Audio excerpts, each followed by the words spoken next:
Bienvenidos, una verdadera primicia, la entrevista que hicimos en nuestra alianza con Caracol Radio esta mañana al ministro Alberto Carrasquilla, quien no había querido hablar sobre muchos de estos temas, había estado esquivo frente a las cámaras y la verdad hoy en una larga entrevista contestó todo lo que se le preguntó, las críticas que se han formulado sobre el plan de desarrollo, el apetito de Hacienda para quedarse con el Departamento Nacional de Planeación, las críticas por el aplazamiento de la reforma pensional, reiteró que no habrá aumento de la edad para pensiones, volvió a hablar sobre el impacto de la ley de financiamiento, descartó una nueva reforma tributaria, dijo que están pendientes de vender unas entidades del Estado, dijo que quieren fusionar las fiduciarias del Estado y que pensarían en una holding que administre el Banco Agrario y el Fondo Nacional del Ahorro, y terminó diciendo que le gusta la empanada callejera con ají pero sin IVA.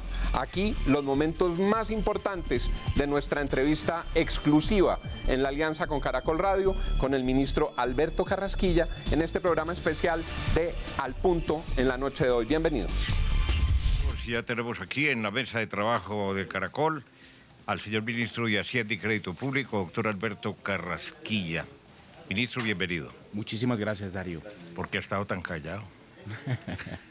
Trabajando. Si usted maneja tantas cosas gordas, no sabe cuál de todas. Sí. Si realmente el presupuesto, si realmente el Plan Nacional de Desarrollo que mañana empieza a ser discutido por las comisiones económicas del Congreso. Es que todo lo que usted maneja, y es el dueño de la plata, además. Y la gente quiere saber más de usted. Pues démosle, Darío, démosle. Bueno, a ver, dice el refranero popular que nunca segundas partes fueron buenas. ¿Por qué quiso repetir a pesar de que no? Mejor dicho, ¿por qué le cedió al presidente Duque si usted desde el principio dijo yo no quiero ser ministro de Hacienda, ya lo fui del 2003 al 2007?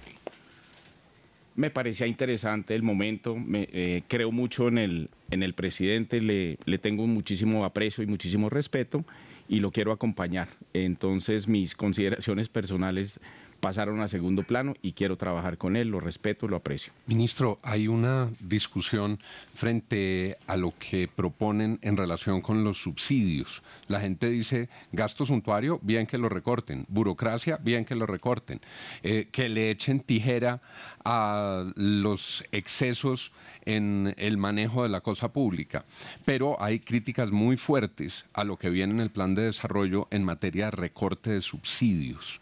¿Cómo avisora usted esa discusión y cómo se puede resolver?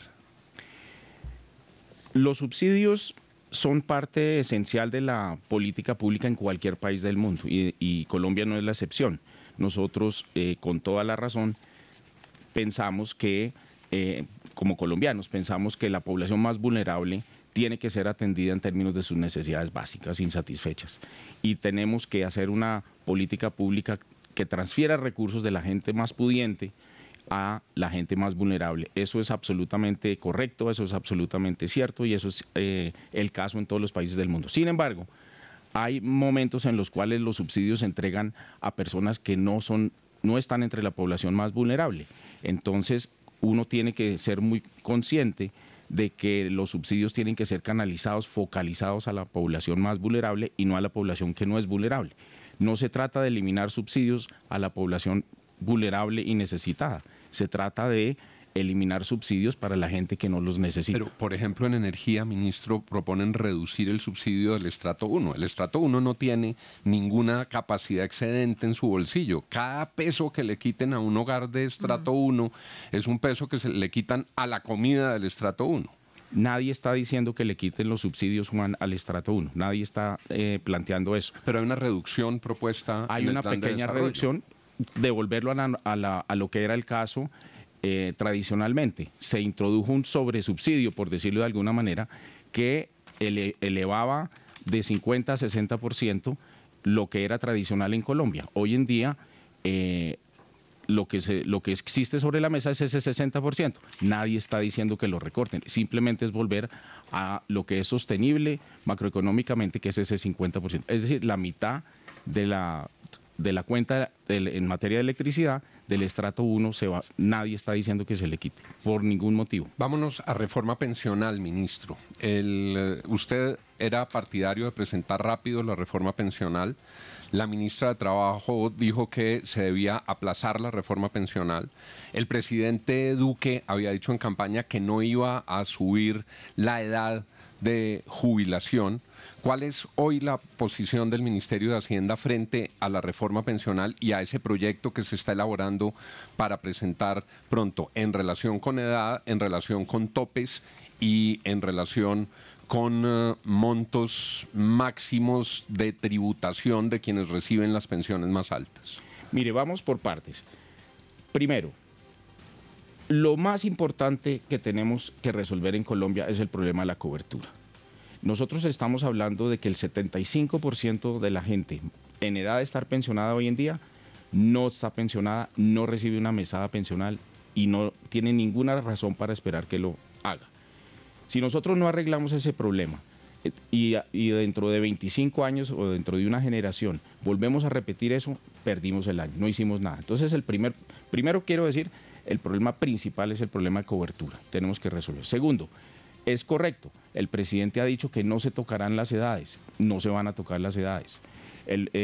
Tercero, que si vamos a presentar la reforma inmediatamente dentro de un año, dentro de 2 años, eso es algo que se irá hablando. Nosotros estamos, todo el gobierno, incluido el Ministerio de Trabajo, el Ministerio de Hacienda, Planeación Nacional, tenemos una mesa de trabajo que funciona desde noviembre, en el cual estamos haciendo todos los análisis. Queremos llevar esas conclusiones a una discusión más amplia, como lo ha dicho la ministra del Trabajo, con toda la razón. Ella quiere involucrar a todos los sectores, pero nosotros queremos llevar algunas de las ideas, queremos discutirlas y queremos progresar en ese debate.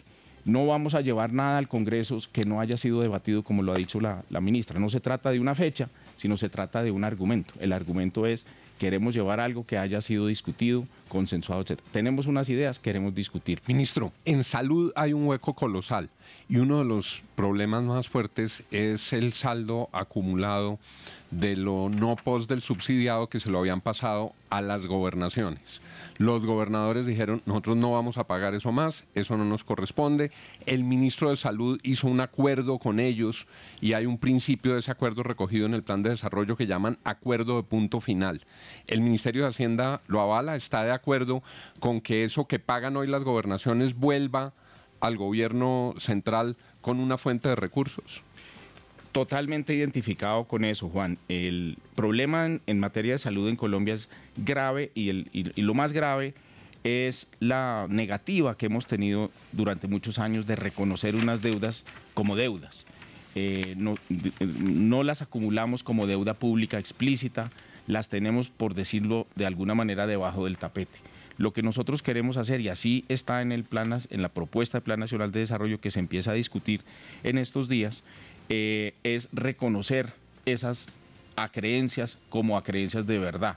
Y queremos, a través de ese reconocimiento, convertir esas deudas que no tienen absolutamente ninguna posibilidad de ser transadas en el mercado a que puedan ser transadas en el mercado, tal y como se transa hoy en día un TES, un título de deuda pública TES, es completamente transable en el mercado. Entonces, lo que hace el Plan Nacional de Desarrollo es uno de los componentes del acuerdo de punto final, y es: reconozcamos las deudas, entre otras las que usted menciona, de las no post del régimen subsidiado, pero también estamos hablando de las deudas acumuladas en el régimen contributivo, que no son despreciables. Estamos en este momento contabilizando cuánto es lo que se debe. ¿Y se procederá a pagarle entonces a las instituciones del sector salud para que no haya más hospitales en quiebra, IPS cerradas? ¿Eso será la llave para que fluya esa plata a la salud? Exactamente. El problema en la actualidad es que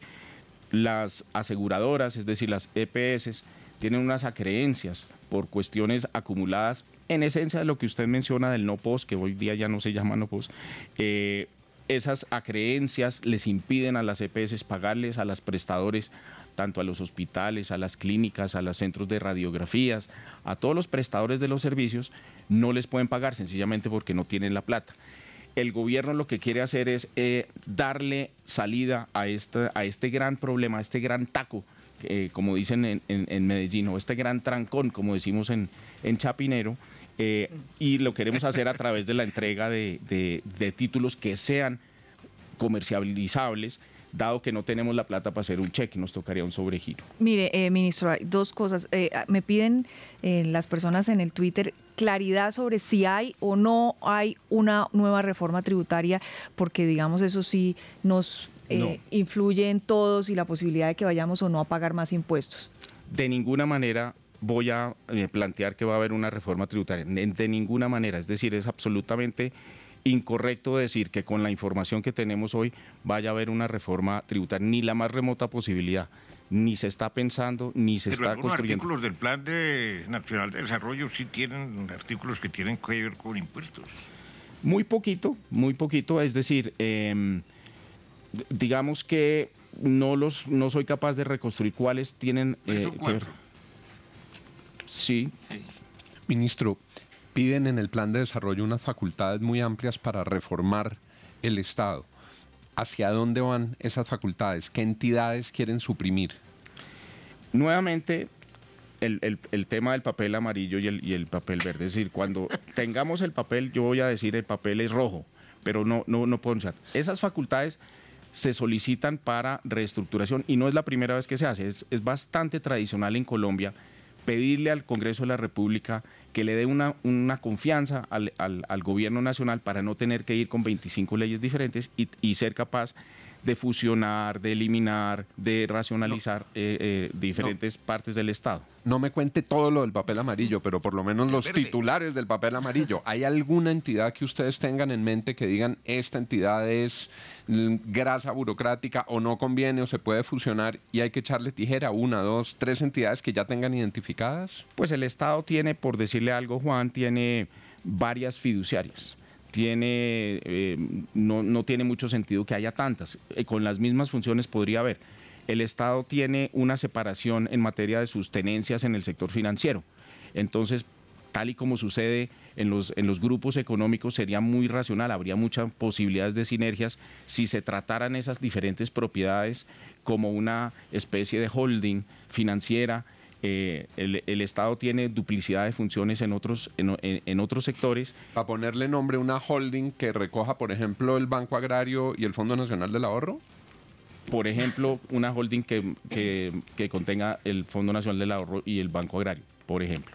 Ministro, la gente no lo conoce mucho a usted porque es de un bajo perfil, es discreto, es un tipo muy medido. Hoy lo han conocido un poquito a través de Caracol Radio, pero quiero hacer una pregunta para que la gente le mida la temperatura a usted. Para sí o no, pero me justifica la respuesta. ¿Sí o no a la empanada callejera? Sí. ¿Por qué? Con ají. A ver, ¿por qué? Y guacamole. Primero porque es de toda la vida, es una tradición colombiana. Segundo porque es el derecho al trabajo. Tercero porque es completamente inusual que la venta callejera de comidas genere este nivel de polémica. Sí a la empanada. Sí a la empanada. ¿Con IVA o sin IVA? Sin IVA. Oiga, ministro, básico de la Tomamos canasta nota. familiar, ministro, pero Sin IVA por... Bueno, eso es... ministro, venga. No, dele, sin IVA, ¿por qué? Siga. Que ¿por formaliza entonces a mucha gente, ¿o qué? No. En cualquier ciudad del mundo, la comida callejera es parte de la cultura. Yo leí alguna vez en un periódico internacional un reportero que vino a Bogotá y calificó la comida callejera bogotana como una de las más variadas y ricas que él había conocido y había conocido una que otra ciudad. Ministro, es que me tienen loco y el licor que subió tremendamente por el cambio de fórmula y que el DANE y que yo no sé cuántos, y entonces... Sí. Eso es absolutamente correcto. Yo creo que al final del año pasado se cometieron algunos errores que hay que corregir. Entonces vamos a corregir. ¿Se van a corregir? Sí, señor, en dos etapas. Una etapa, tratar de corregir eso del precio del público, en el cual fuimos demasiado laxos en esa definición. Entonces se están incluyendo licores en sitios, digamos, como restaurantes, etcétera, como parte del precio de venta al público. Eso hay que corregir. Es decir, que el DANE va a calcular de otra manera ese precio. Que Lo venía digamos, lo está calculando hoy, incluyendo unos precios específicos excesivamente diferentes del verdadero precio Y de venta al público. eso genera contrabando. Genera contrabando, genera adulteración, que es todavía más grave que el contrabando, y hay que reconocer, la embarramos, vamos a sacar las patas.